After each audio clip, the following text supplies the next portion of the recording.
Thank you, Southern Fried, for being Southern Fried. And thank you, Baton Rouge Slam family, for taking care of me all week. Come on, Texas. I was a high school English teacher for the best 7 years of my life, but I've been my father's son my whole life. This is a poem about both those experiences. This is called Final Exam for My Father. 1. True or false? The night you walked out on me and my mother, you hesitated before grabbing the doorknob. 2. If a bus leaves a city at 60 miles per hour to nowhere in particular, and a man on that bus has left his only son behind in that darkness, how many miles will it take before that son forgets what his father's hands look and feel like? 3.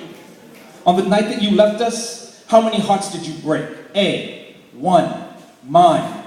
B, 1, my mother's. C, 2, mine and my mother's. D, 3, mine, my mother's, and yours. 4, true or false? In the animal kingdom, when a male member of that species abandons his offspring, that male member of that species is ostracized, beaten, and in some instances, killed. 5, in the space provided, define the terms further, farther, and father. 6, on the night that your father died, what if anything did you have to say to God? 7, when we survived 9 days in a row before the welfare check came in on a bag of maize and a crock pot full of wishes that tasted just like violas, did you feel the fire on your fingertips every time my mother winced as she turned the tortilla on the open flame? 8, because of your blood, I have spent every day of my life enveloped by skin that's too light to be brown and too dark to be white.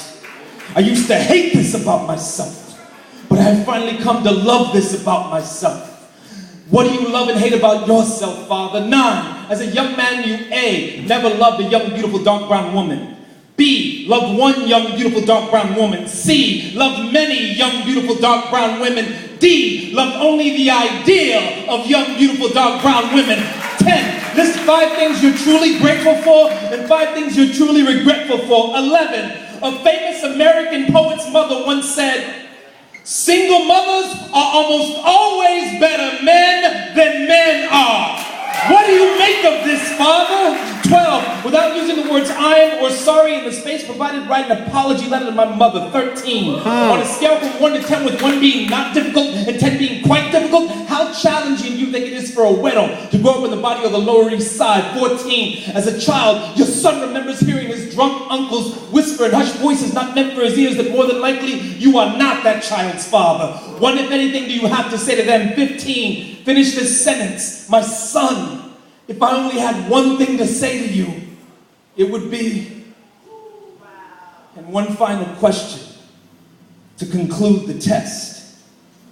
Would it mend or break your heart if I told you I forgive you?